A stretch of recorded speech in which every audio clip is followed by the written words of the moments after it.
Well, we'd be remiss if we didn't touch on something, a personal project of your own, Mike, and that's your book, Redefining Success.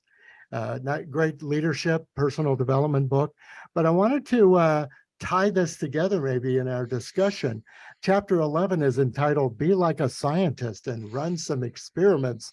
You know, if we're really developing our own emotional intelligence, especially as we listen to patients, how can we run some experiments? How can we try new things to be better listeners?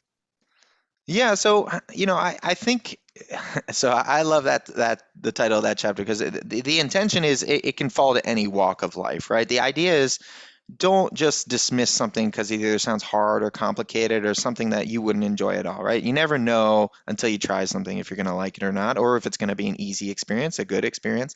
So there's all sorts of wonderful ways to get involved in healthcare as just a normal individual. So, the first way is, you can start to just educate yourselves. That's easy, right? Like low hanging fruit, just you can pick up. There's all sorts of articles, great resources out there. But the other thing is to start engaging in research, right? We're always trying to recruit new individuals. It could be healthy volunteers to engage in developing some of these web applications that we're talking about, things on your cell phone. It could be a game.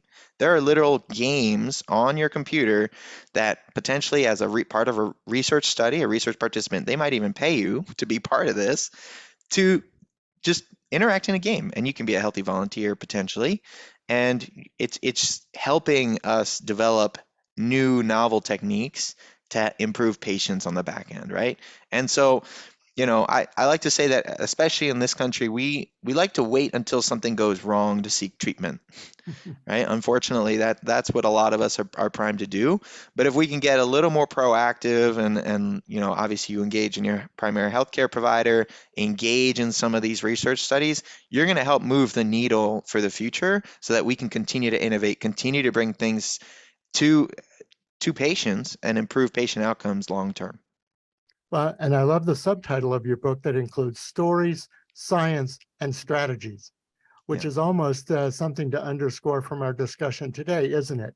That we need to bring those patient stories and combine them with the science.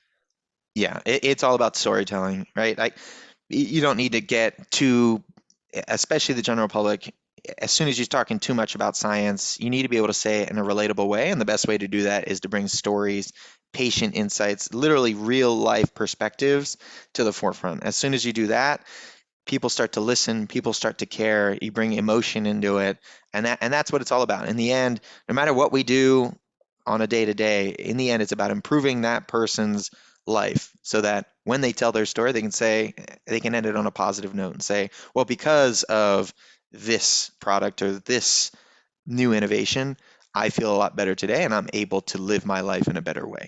And so got to bring those stories to life.